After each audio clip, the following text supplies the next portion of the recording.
नमस्कार प्यारे बच्चों, मेरे चैनल स्टडी लाइफ में मैं आप सभी का वेलकम करती हूँ। मैं आज आप लोगों के लिए बाल विकास के 10 महत्वपूर्ण प्रश्न लेकर आई हूँ, जो कि आगामी परीक्षा pre BEd, pre DElEd, CTET exam के दृष्टिकोण से बहुत ही महत्वपूर्ण है। तो आइए आज की क्लास आरंभ करते हैं। देखते हैं पहला क्वेश्चन है, एक शिक्षक विद्यार्थियों को अनुप्रेरित कर सकता है। जो शिक्षक है वो विद्यार्थियों को अनुप्रेरित कब कर सकता है?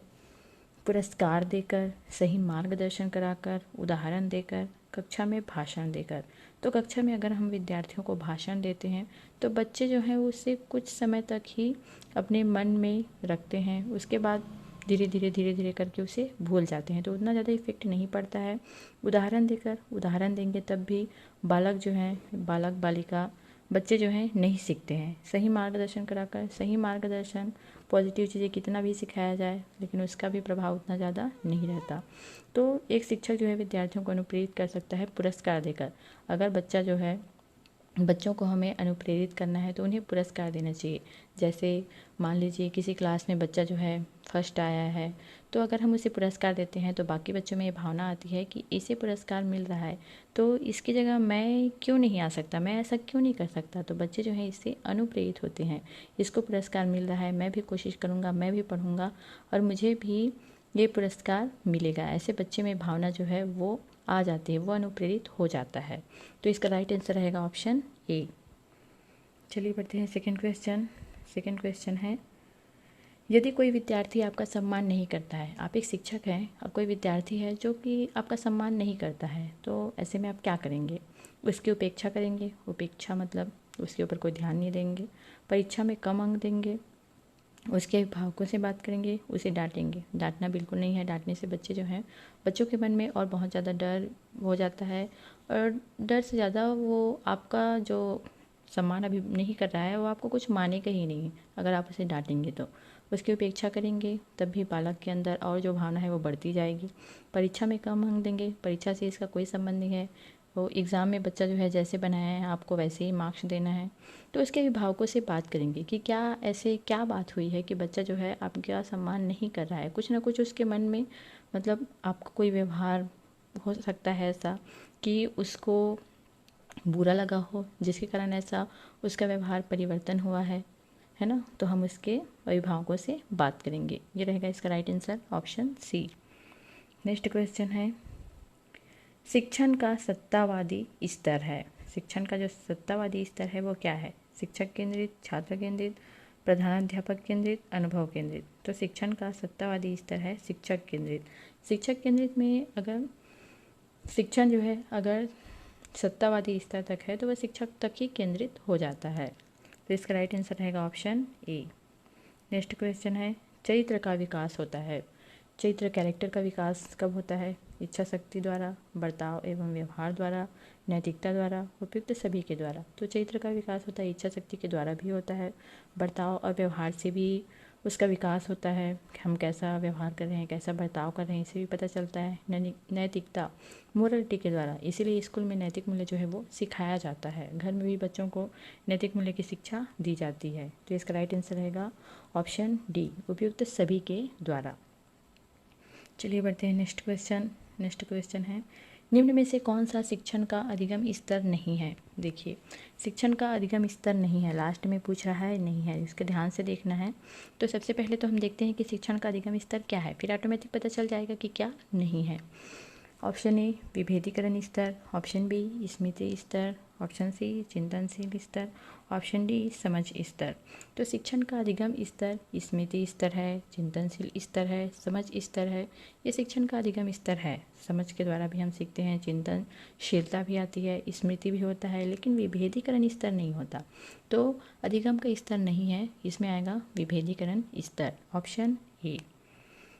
नेक्स्ट क्वेश्चन है, यदि एक विद्यार्थी कक्षा में भाग लेने से संकोच करता है तो आप भाग लेने से मतलब जैसे आप मान लीजिए कोई प्रश्न पूछ रहे हैं या कोई प्रतियोगिता आयोजित हो रही है, सामान्यतः यहाँ पर पूछा जा रहा है कि कक्षा में कोई प्रश्न आप पूछ रहे हैं तो बच्चा जो है संकोच करता है। कई सारे ऐसे बच्चे रहते हैं जो मतलब उनको उत्तर पता रहता है लेकिन फिर भी वो संकोच के कारण बता नहीं पाते कि आसपास जो बैठे हैं बाकी विद्यार्थी क्या सोचेंगे, क्या कहेंगे, टीचर को अच्छा लगेगा नहीं लगेगा, हंसेंगे या और कुछ, ऐसे बहुत सारी बातें होती है। तो इसीलिए बच्चा जो है संकोच करता है। तो ऐसा ही एक बच्चा आपकी क्लास में भी है, तो आप क्या करेंगे? उससे प्रश्न नहीं पूछेंगे? प्रश्न पूछना है भाई, किसी भी बच्चे को हमें अलग नहीं करना है। जिन प्रश्नों का उत्तर वह दे सकता है केवल उन्हीं प्रश्नों को पूछेंगे? नहीं, ऐसा भी आपको नहीं करना है। उन प्रश्नों को नहीं पूछेंगे जिनके उत्तर उनके सामर्थ्य से बाहर है, जिसके कारण वह कक्षा में उपहास का पात्र बन सकता है। ऐसा भी आपको नहीं करना है। उससे केवल तब प्रश्न पूछेंगे जब वह उनके उत्तर देने के लिए उत्साहित हो।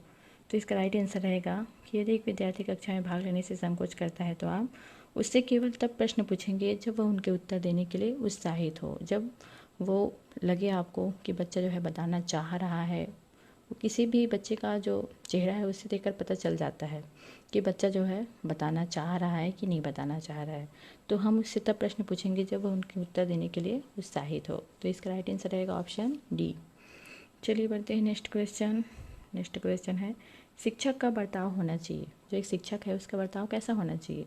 प्रशासनात्मक, शिक्षाप्रद, आदर्शवादी, निर्देशात्मक। तो शिक्षक का बर्ताव होना चाहिए हमेशा आदर्शवादी। बच्चों के लिए शिक्षक जो है वो आदर्श के रूप में होता है ना। जैसे शिक्षक जो है करते हैं वैसे ही बच्चे अनुकरण करते हैं। तो शिक्षक का व्यवहार जो है वो आदर्शवादी होना चाहिए। नेक्स्ट क्वेश्चन है, अभिप्रेरणा के सिद्धांतों के अनुसार, अभिप्रेरणा के जो सिद्धांत है उसके अनुसार एक शिक्षक खाली स्थान के द्वारा सीखने को संवर्धित कर सकता है। कैसे संवर्धित कर सकता है? विद्यार्थियों से वास्तविक अपेक्षाएं रखने, अपेक्षाओं का एक रूप स्तर रखने, विद्यार्थियों से किसी प्रकार की अपेक्षाएं न रखने, विद्यार्थियों से बहुत अपेक्षाएं रखने। तो अभिप्रेरणा के सिद्धांत के अनुसार एक शिक्षक जो है सीखने को संवर्धित कैसे कर सकता है? विद्यार्थियों से बहुत ज़्यादा अपेक्षाएं भी नहीं रखनी है आपको। विद्यार्थियों से किसी प्रकार की अपेक्षाएं न रखना, ये भी नहीं आएगा। अपेक्षाओं का एक रूप स्तर रखने, ये भी नहीं आएगा।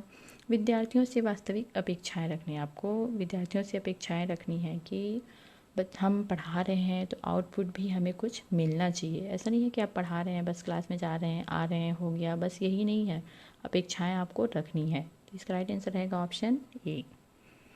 चलिए बढ़ते हैं नेक्स्ट क्वेश्चन। नेक्स्ट क्वेश्चन है, सहयोगी अधिगम में, जो सहयोगी अधिगम होता है उसमें अधिक उम्र के प्रवीण विद्यार्थी छोटे और कम निपुण विद्यार्थियों की मदद करते हैं।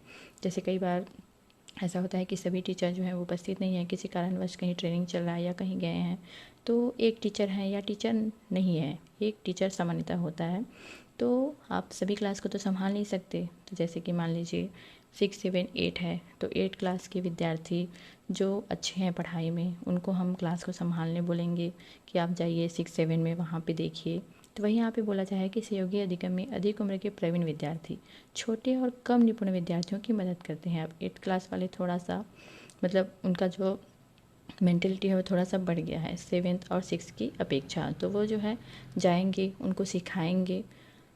तो इससे क्या होता है? गहन प्रतियोगिता होती है, उच्च नैतिक विकास होता है, समूहों में द्वंद्व होता है, उच्च उपलब्धि और आत्मसम्मान विकसित होता है।